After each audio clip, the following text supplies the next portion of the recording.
Programang ito ay rated SPG, striktong patnubay at gabay ng magulang ang kailangan. Masaya na sana si Rigor at David dahil nakalabas na sila sa ospital.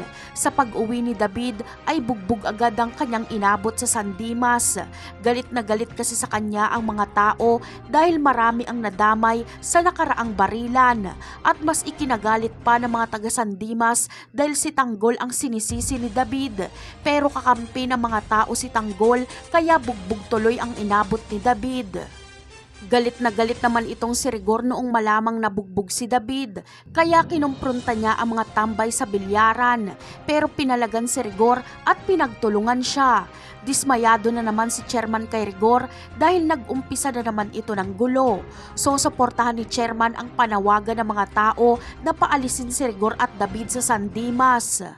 Sa ngayon ay si David at Rigor na lang ang magkakampi. Bagamat galit si Santino kay Tanggol, pero hindi pa rin siya kampi kay Rigor at David dahil hanggang ngayon ay pahirap pa rin si Rigor kay Marites. Tanging si Marites lang ang may pakialam kay Santino. Habang si Rigor naman ay kahit buhay niya ay kaya niyang isugal, maprotektahan niya lang si David. Pero magbabago ang lahat kapag malaman na ni Rigor na si David ang pumatay kay Camille. Hindi ito matatanggap ni Rigor dahil apo niya ang ipinagbubuntis ni Camille.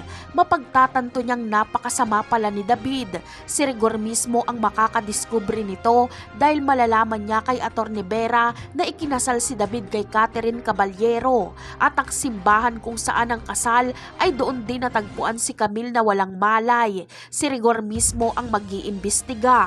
Napakarami pa nating dapat abangan sa mga susunod na episode. Paalam!